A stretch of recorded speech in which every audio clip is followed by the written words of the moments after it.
stories closer to home. From all around the southeast, this is Inside Out.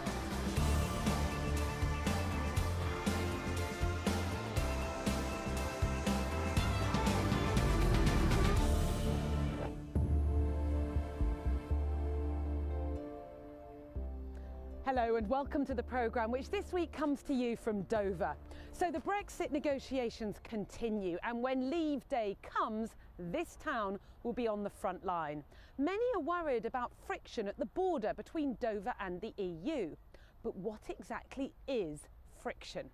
Helen Catt reports. Dover. It's the UK's closest border to continental Europe. We are currently in the EU. That means in terms of customs, crossing the channel is pretty much frictionless. At the moment, we don't know what a future trade deal with the EU will look like, or if there'll be any special deal at all. But the government has said it wants to keep trade as frictionless as possible. So I'm going to find out exactly what we mean by friction. Many countries outside the EU, like Norway and Canada, have very different deals, which affects trade in different ways. But for the sake of arguments, we're going to find out about the deal currently enjoyed by Switzerland.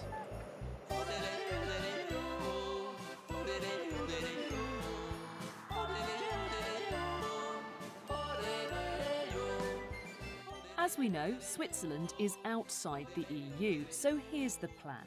Switzerland is going to play the part of post-Brexit Britain. Basel is going to play the part of Dover. We're going to export some goods from post-Brexit Britain through Dover into the EU.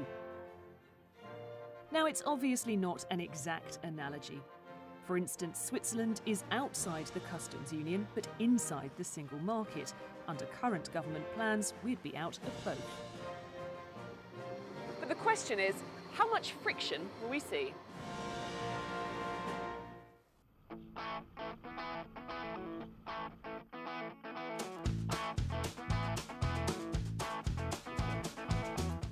Ciaran Donovan is a van driver. For more than 10 years, he's delivered goods over every border in Europe. He believes Brexit will be bad for Britain. I know exactly what a mess it's going to be. Joining Ciaran today is Dover-based businessman Peter Garstin. Peter was the chairman of the Dover People's Port Trust that tried to buy the port of Dover back in 2010. He believes that Brexit will be good for Britain. I'm convinced that Brexit is the right thing for this country.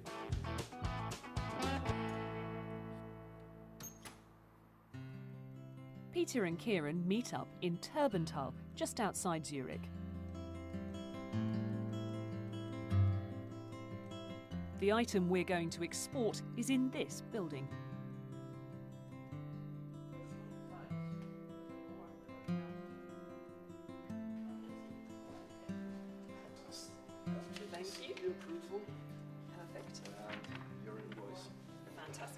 So this is what we've come to get. It's an exhaust pipe for a car. This is the invoice. That's the first bit of our paper trail. And that, I think you can have that, Ciaran. Thank you. Oh, he's quite heavy. Brilliant. Oh. For a back box.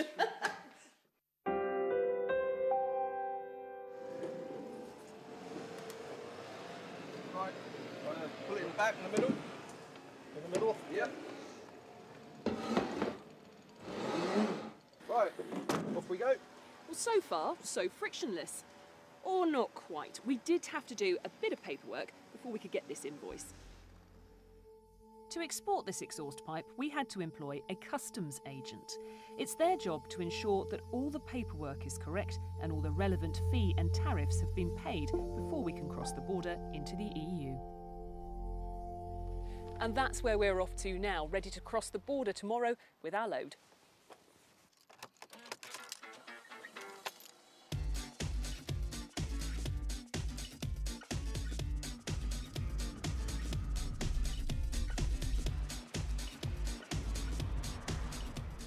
Ciaran is worried that Brexit will mean customs checks at Dover, not to mention the Channel Tunnel. If the government came up with some harebrained plan to ease the excess trucks by clearing customs and using Dover as a clearance facility, right, you would actually fill up the entire port of Dover in 3 hours. What's the solution to that, Peter? It can be solved. It won't work with the current customs clearance systems without complete automation. You can't automate customs because if you go back to the original argument... You can't automate the search of vehicles, no, but you can automate the documentation. In the same way as, 20 years ago you had to have a paper airline ticket. Oh no, some customs is already electronic. Yeah. For instance, if you go into Norway, it's already electronic, but the only electronic part of your customs is literally placing your transit document under a scanner and scan it upon entry. Yeah. You've still got to physically go into an agent to collect those papers in the first place. Our customs agent is in Basel. And shall I put Basel into the sat-nav?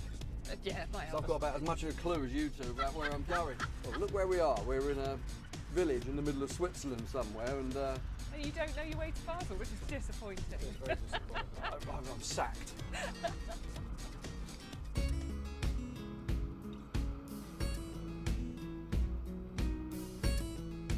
Customs agents still lie at the heart of the import-export business for trade to and from non-EU countries. But because we haven't needed them for trading within the EU, the number of them in the UK has drastically reduced, leading to a possible shortfall of several thousand brokers. We arrive at our customs agent in Basel, which, remember, is playing the part of Dover.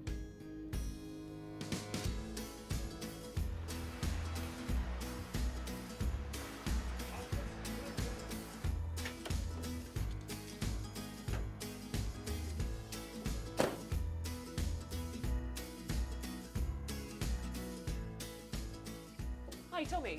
Hello, nice to meet you. I'm Helen. This is Hi, Helen. Peter, I'm and this Peter. is Peter. Ciaran. Nice to meet you.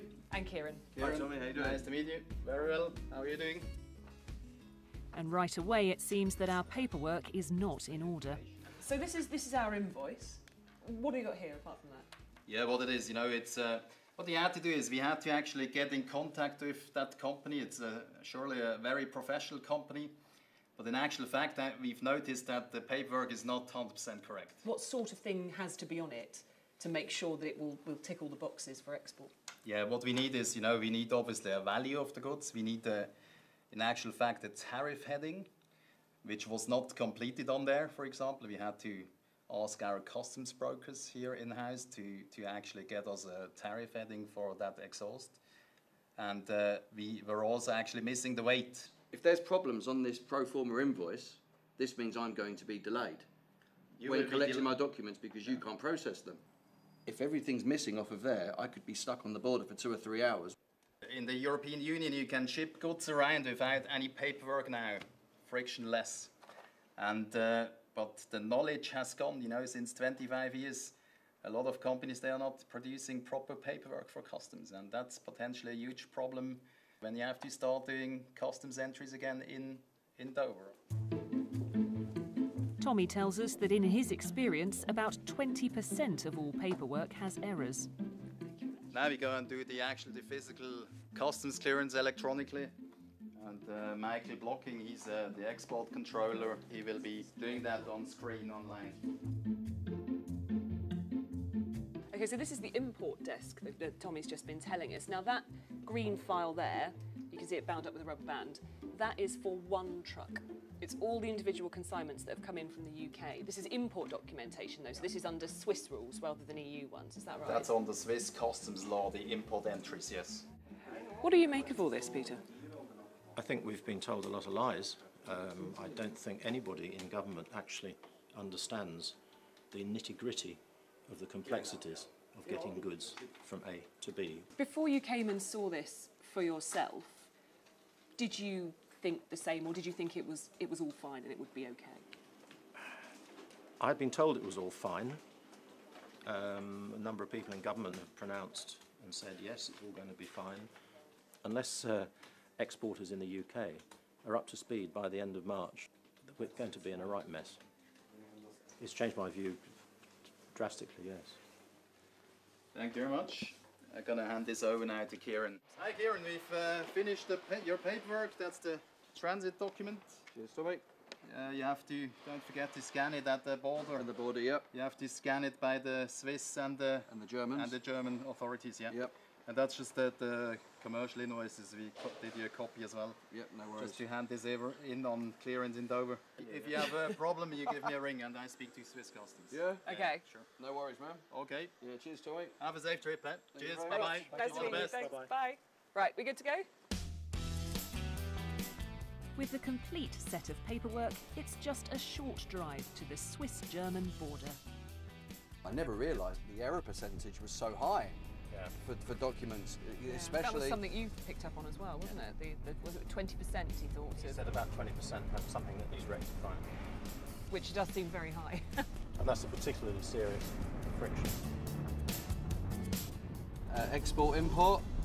I have no idea. Well, yeah, look, probably. you've got export, import, 200 metres. Yeah, let's do that. Well, we're here, we've reached the Swiss-German border. Germany is in fact just a few metres that way, and the press team have been giving us some stats and facts about what goes on here. Now, Ciaran would usually be over there where all the trucks that you can see kind of going through the border pretty smoothly. But we want to get a closer view of what happens to trucks passing through the border, so we head into one of the checkpoint booths. So you make here the Swiss check, and afterwards you make the German check. But you just have to scan in the paper. Percentage on it. What would you say then? There'll be people who watch this and say, look, you know, a few hours in a van with Ciaran and he's brainwashed you in Project Fear. As a Brexit supporter, what would you say? I would say that I think we are still right to leave the European Union because we don't want a political union, but the free trade is important to us. I've been on the other side over there for 5 hours because the cost of the goods have been questioned. It does happen. It's the luck of the draw. You'll be through in 20 minutes, you'll be through in 10 hours. You know, you don't know. Politicians, I think, need to educate themselves more on how trade actually flows. At this point, our analogy of an export from a post-Brexit Britain through Dover breaks down a little. Ciaran only needs transit documents at this border because Germany is not his final destination. But today there are no queues, and once his documents are checked by Switzerland and Germany, he sails through. So what friction have we seen? Well, there's been a lot of paperwork, and that has taken time. We've also had to pay our customs agents around £150. And when Ciaran got back to Dover, the final destination for his goods from outside the EU, he was hauled in for what's known as a Route 1 paperwork inspection, which saw him delayed for over an hour. So we've got our exhaust pipe across the border. Certainly one thing I've learned from this process has been how important customs agents are to importing and exporting for countries outside the EU. What we've also learned is if the UK government truly wants frictionless trade after Brexit, well, potentially there's a long journey ahead.